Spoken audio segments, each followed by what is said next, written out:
pekerjaan terbuka, pendapatan meningkat. Yang ilegal itu yang diuntungkan atau orang yang punya kuasa. Dulu sama yang sekarang jauh beda. Kalau dulu tidak terlepas dari bagaimana kita menguatkan elemen masyarakat. Kompetisi yang baik akan melahirkan pemain tim nasional. Karena kesejahteraan perempuan adalah juga kesejahteraan anak dan kesejahteraan bagi juga kaum.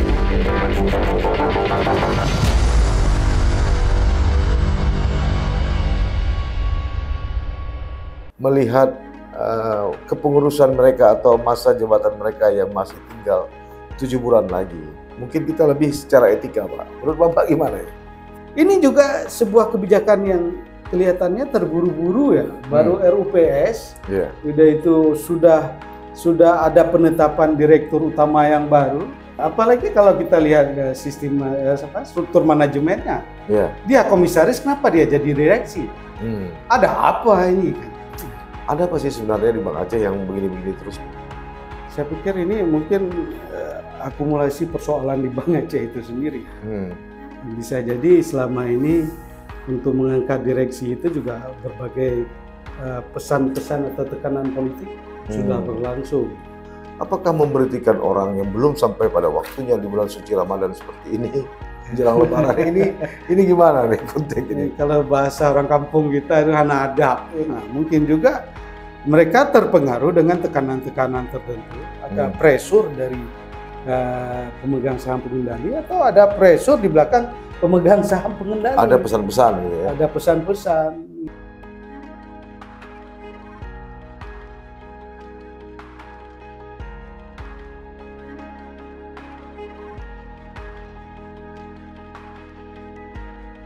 Assalamualaikum warahmatullahi wabarakatuh. Sahabat Sisi Lain, berbagai fakta, data, dan peristiwa terjadi.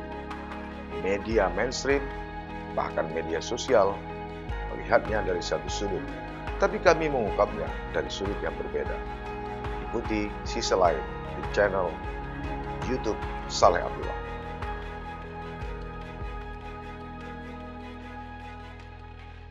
Assalamualaikum warahmatullahi wabarakatuh. Sahabat Sisi Lain, setelah 3 minggu kami tidak menghadirkan narasumber untuk program Sisi Lain, malam ini kami kembali mengundang Dr. Taufik Abdul Rahim. Sebagai pengamat ekonomi, pembangunan, dan politik, kami kira apa yang akan kami perbincangkan malam ini juga tidak akan kalah menariknya dengan diskusi-diskusi sebelumnya. Tema malam ini kami akan coba berdiskusi atau membedah terkait dengan pergantian 4 direksi Bank Aceh dan 2 komisaris. 1 komisaris utama, Taqwallah, 1 lagi Muslim, komisaris independen. Ada apa di balik ini? Kenapa mesti terjadi pada bulan suci Ramadan? Padahal keempat mereka itu masih punya rentang waktu 7 bulan lagi. Secara normatif atau SK mereka akan berakhir Januari di 2024. Namun pemegang saham pengendali, dalam hal ini Gubernur Aceh, mendahului memberhentikan mereka dengan dalil berdasarkan mandat atau hasil dari rapat umum pemegang saham luar biasa Bank Aceh beberapa waktu lalu. Langsung saja kita coba bahas. Assalamualaikum Pak Taufik. Waalaikumsalam warahmatullahi wabarakatuh. Pak Dokter, kayaknya sangat fit ya untuk puasa ini ya. Ya, alhamdulillah. Puasa sedikit terganggu kemarin, pulang dari luar kota. Luar kota, dan baru saja Musil Muhammadiyah kemarin ya. Iya. Bapak masuk ke dalam ya? Masuk dalam anggota 13. Jadi pengurus inti dari PW Muhammadiyah Aceh. Iya. Baik, kita ingin bincang-bincang soal Bang Aceh nih Pak. Walaupun tadi sudah disebutkan ini adalah hal yang normatif, berdasarkan rekomendasi, tapi melihat kepengurusan mereka atau masa jabatan mereka yang masih tinggal 7 bulan lagi, mungkin kita lebih secara etika, Pak. Menurut Bapak gimana ya? Ya, kalau landasan berpikir dan kebijakannya adalah RUPS, Rapat Umum Pemegang Saham. Saya pikir itu kan normatif, tapi sangat subjektif. Normatif, tapi subjektif. Subjektifnya di mana? Bahwa seolah-olah ada orang-orang tertentu yang harus segera diberhentikan, seperti yang diulas tadi oleh Pak Haji, bahwa kalaulah masih ada 7 bulan, kenapa dipaksakan sekarang? Itu artinya bahwa ini akan mengganggu kinerja dari perbankan atau Bank Aceh. Dalam proses kebijakan moneter dan perbankan ini dapat mengganggu kinerja. Apalagi yang diganti 2 komisaris dan keempat direksi itu habis. Sementara direksi itu kan masih dalam penyesuaian. Direktur utamanya masih dalam penyesuaian. Meskipun dia punya pengalaman, experience-nya di kepala bank cabang Bank Aceh di Aceh Tamiang. Tapi kan ini kan sudah skopnya sudah lebih besar, bukan hanya sekedar kepala cabang. Dan kebijakannya juga terpusat kan. Nah, kebijakan terpusat ternyata ikut dipengaruhi secara politik. Apakah oleh PSP, pemegang saham pengendali, atau ada orang di sekitar PSP ini yang ikut bermain. Karena kita tahu, kalau menurut saya, yang saya amati selama ini, Bank Aceh itu udah over liquid ya. Over likuiditas. Over liquid itu dalam indikator perbankan moneter ataupun penilaian moneter itu tidak sehat. Karena apa? Banyak uang rakyat Aceh. Sebenarnya kita nggak usah sibuk mengurus Bank Aceh, karena Bank Aceh itu bukan milik rakyat Aceh, tapi milik pemerintah Aceh dan pemerintah kabupaten kota. Tapi karena uang rakyat Aceh banyak di situ, seperti uang dana abadi, 350 miliar lebih itu, juga ada uang rekening misterius dan lain-lain sebagainya, banyak di Bank Aceh itu, termasuk uang-uang APBA itu. Maka itu kita sedikit peduli sebenarnya. Jangan dipikir nyinyir, ngapain kita nyinyir, bukan bank rakyat Aceh, tapi bank pemerintah Aceh. Dan impact-nya juga pada masyarakat Aceh kelas bawah atau masyarakat marginal, masyarakat akar rumput itu sama sekali nggak ada bagi Bank Aceh. Mereka sibuk dengan urusan-urusan profit oriented-nya, sudah over liquid, profit oriented. Betapa bank ini banyak menyimpan uang pemerintah Aceh, rakyat Aceh yang ada di bank itu sendiri. Jadi artinya bahwa kenapa kita ikut berkomentar tentang hal ini? Ini juga sebuah kebijakan yang kelihatannya terburu-buru ya. Baru RUPS, udah itu sudah ada penetapan direktur utama yang baru. Ternyata direktur yang lama PLT-nya juga diganti, para direksi juga di remove ya. Jadi, ini kan agak menarik, Pak Dokter.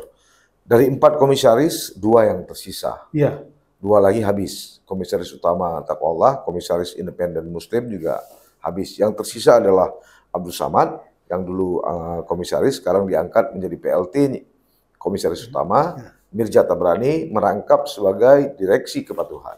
Sementara 4 direksi ini habis tergusur semuanya.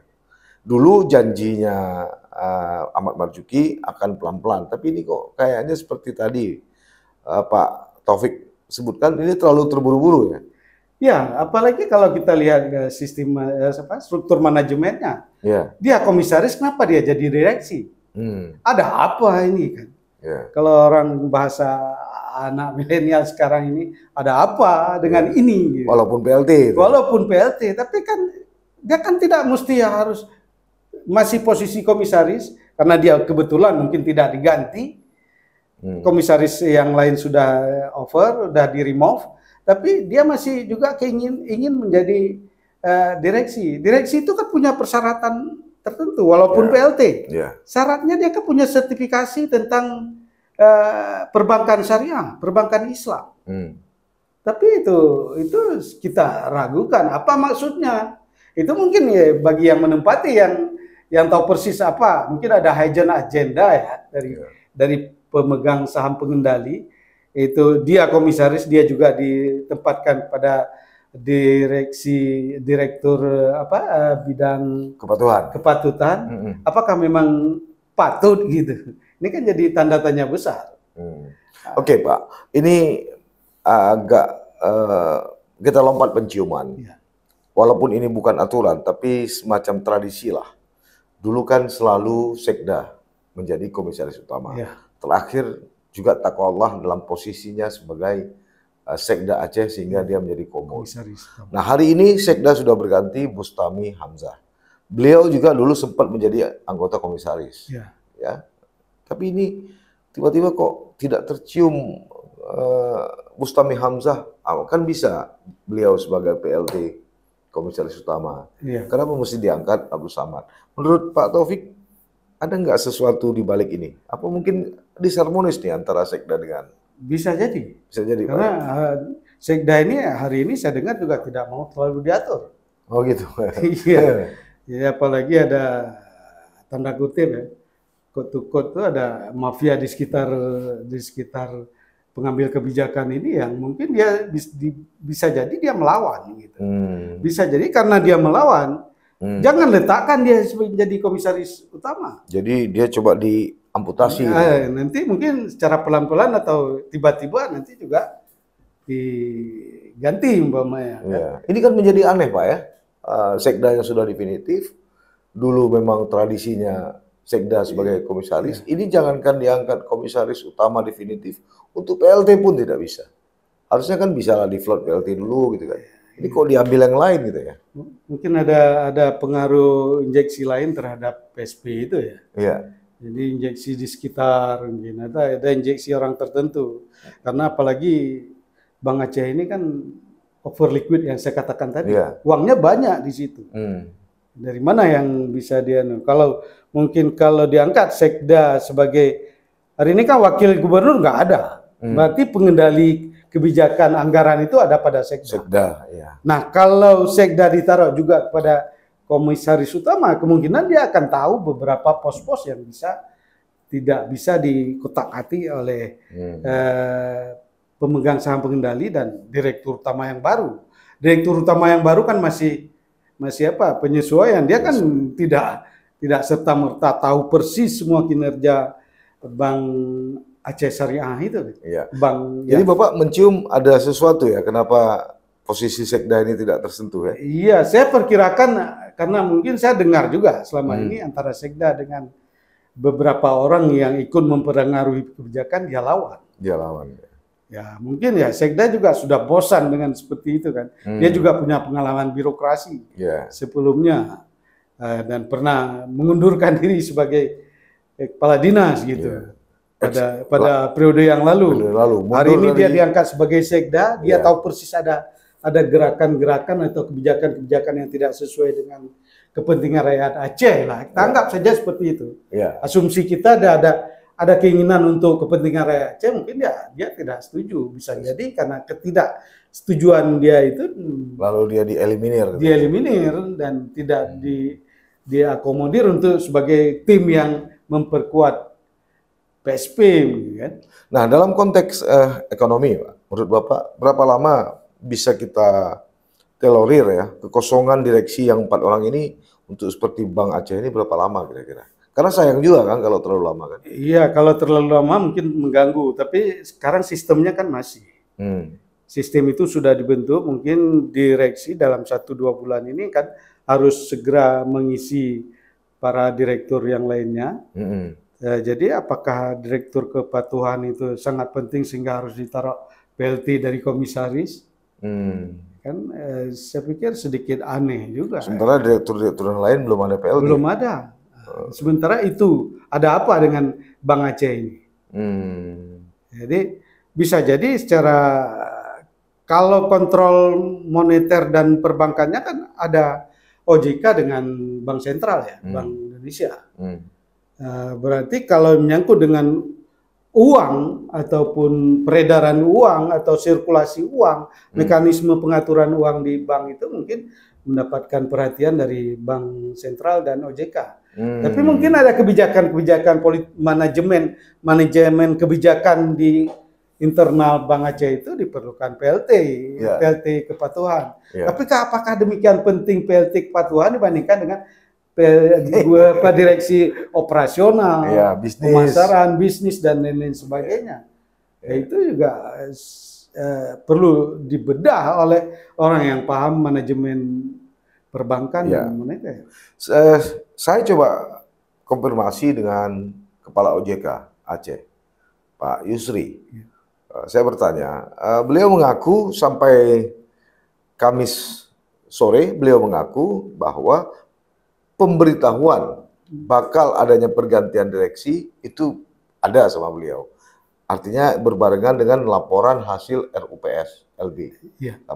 Tapi soal pergantian ini, beliau mengaku sampai tadi Kamis sore itu belum ada pemberitahuan. Oh, ini juga seharusnya kan mereka sudah tahu. Iya. Karena mereka yang mengontrol kinerja dari Bank Aceh. Iya. Termasuk mungkin Bank Sentral. Apakah Bank Sentral juga tahu atau Bank Indonesia? Iya. Karena ini kan menyangkut dengan uang orang banyak ini. Iya. Karena beliau mengatakan belum bisa memberikan pendapat apakah pergantian ini sesuai prosedur atau tidak, sesuai aturan atau tidak, karena beliau belum menerima berkas pergantian. Tapi pemberitahuan bakal terjadi pergantian, OJK Aceh ada menerimanya berbarengan dengan laporan hasil RUPS. Ya, baru setingkat pemberitahuan pergantian. Ya, Tapi untuk menempatkan satu orang ini kan juga beliau akan jadi tanda tanya ada apa dengan bank ini. Karena di dalam laporan RUPS ini pasti adalah hasilnya 1, 2, 3, mungkin salah satu itemnya akan terjadi pergantian direksi dan komisaris. Ya. Tapi bagaimana mekanismenya belum ya. Ya, ini... Kembali lagi ke persoalan yang pertama, Pak. Saya tidak pernah bosan untuk bertanya, karena memang walaupun ini bank daerah, tapi kan ini kebanggaan kita orang Aceh juga. Ya. Ada apa sih sebenarnya di Bank Aceh yang begini-begini terus nih? Saya pikir ini mungkin akumulasi persoalan di Bank Aceh itu sendiri. Bisa jadi selama ini untuk mengangkat direksi itu juga berbagai pesan-pesan atau tekanan politik sudah berlangsung. Ternyata sampai dengan hari ini di tangan PSP yang kita juga tidak paham betul apakah dia paham dengan dunia manajemen sipil perbankan atau dia hanya melanjutkan untuk melihat bank ini adalah sebagai sebuah lembaga bisnis yang menguntungkan. Kenapa tidak cari keuntungan di situ? Ya, sebagai orang Aceh nih, tradisi kita sebagai orang Aceh ini tidak bicara aturan, bicara soal etika, adat dan budaya. Apakah memberhentikan orang yang belum sampai pada waktunya di bulan suci Ramadan seperti ini, menjelang Lebaran ini gimana nih konteks ini? Kalau bahasa orang kampung kita itu hana adab. Hana adab. Hana adab. Bibi hana etika. Kenapa sih nggak tunggu 15 hari lagi gitu kan? Pas setelah Lebaran kan? Mungkin ada pesan tersendiri, ada pesan sponsor orang-orang tertentu. Iya, kecuali 4 direksi ini punya kesalahan-kesalahan tertentu gitu kan. Kalau hanya bersandar pada keputusan, kalaupun ada kesalahan, tapi kan harus diungkapkan kepada publik. Publik juga kepingin tahu kenapa mereka. Saya pikir mereka selama ini yang 4 direksi itu baik-baik saja. Kan? Meskipun mereka bekerja sesuai dengan aturan mekanisme perbankan, aturan perbankan. Dan saya tahu, saya kenal mereka itu. 4 itu ya? 3 yang saya kenal. 3 ya.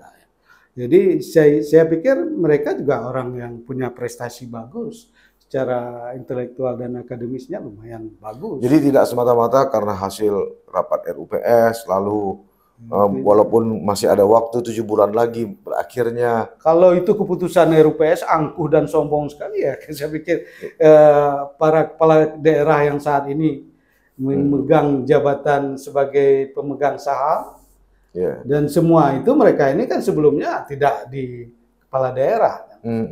Apalagi mungkin yang saya nggak ngerti juga berapa kepala daerah memang kita tidak kenal sama sekali. Yang beberapa orang mungkin dia punya track record di pejabat-pejabat di daerah. Tapi di luar itu, nah mungkin juga mereka terpengaruh dengan tekanan-tekanan tertentu, ada pressure dari pemegang saham pengendali atau ada pressure di belakang pemegang saham pengendali. Ada pesan-pesan gitu ya. Ada pesan-pesan. Kalau bahasa liar selama ini ada oligarki ekonomi dan politik di belakang PSP. Gitu. Ini kan kapan lagi gitu ya. Karena memang seperti yang saya katakan tadi, untuk jabatan direktur utama itu sempat berakhir titik final. Jabatan Pak Hajir waktu itu kan berakhir sesuai waktunya. Karena belum ada proses bla bla bla, lalu ditunjuk sebagai PLT direktur utama. Ini 4 direksi ini justru belum selesai. Tidak ada PLT kecuali Direktur Kepatuhan yang dipegang oleh Mirja Tabrani. Yang lainnya masih kosong. Terkesan Bapak melihat memang ini kalau dipaksakan. Kalau ini dipaksakan, bisa mengganggu manajemen kinerja perbankan Bank Aceh itu sendiri. Walaupun mungkin 2 minggu atau 3 minggu lagi akan ada direksi. Gitu. Tapi kan perputaran uang bukan hitung per minggu, per menit, per detik ya. Apalagi menjelang Lebaran. Menjelang Lebaran. Hari ini orang juga perlu uang, walaupun peredaran uang di Aceh itu lemah, tidak secepat daerah lainnya atau di daerah tetangga. Tapi peredaran uang itu tetap berlaku, apalagi sekarang kan di Aceh ini yang paling berperan kan 2 single banking ini. Jadi 2 single banking ini hari ini yang single banking satu lagi sibuk melakukan sosialisasi. Ya sibuk dengan wajar saja lah. Saya pikir iklan Ramadan ini. Yang satu ini ya sibuk dengan mengurus manajemen yang tidak klop-klop, yang tidak selesai-selesai, ya tidak clear. Agar kinerja perbankan sesuai dengan realnya atau dengan mekanisme bank dan aturan-aturan perbankan yang diatur sesuai dengan undang-undang perbankan dan aturan yang dikendalikan oleh Bank Sentral dan OJK. Mereka juga ikut mengatur dan memantau sirkulasi uang yang ada di Aceh ini kan. Jadi velocity of money di Aceh ini hari ini rendah. Tapi kalau terganggu kinerja manajemen perbankan di Bank Aceh Syariah, meskipun di situ kan banyak uang pegawai negeri, tapi uang rakyat Aceh juga banyak, uang APBA, uang yang kita katakan tadi itu, yang uang rekening misterius, uang dana abadi itu kan dimanfaatkan. Nah, bagaimana dengan penilaian dari OJK dan Bank Sentral? Apakah ini tidak masuk dalam penilaian bahwa sirkulasi uang dari situ juga harus beredar di tengah masyarakat Aceh? Apalagi masyarakat Aceh hari ini saya pikir sangat kritis kehidupannya. Di akar rumput itu hari ini kamu hana lagut, kamu hana tarik, kamu hana aja.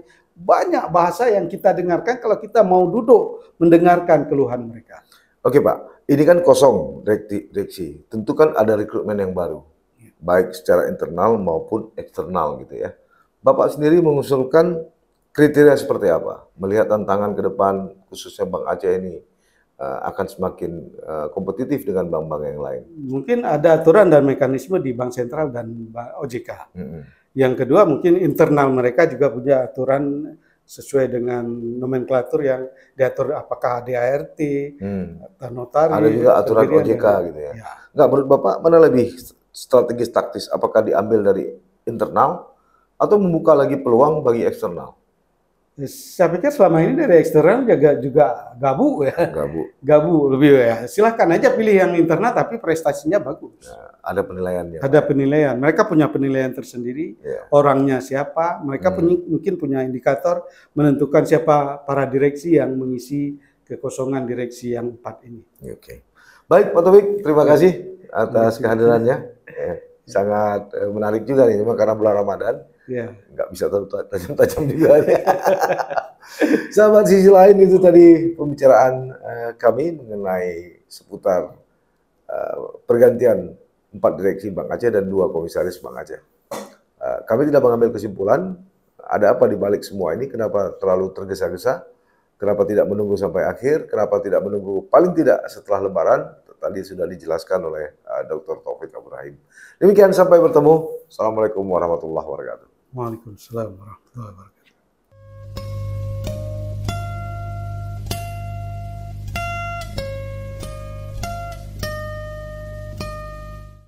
Jangan lupa like, komen, dan subscribe.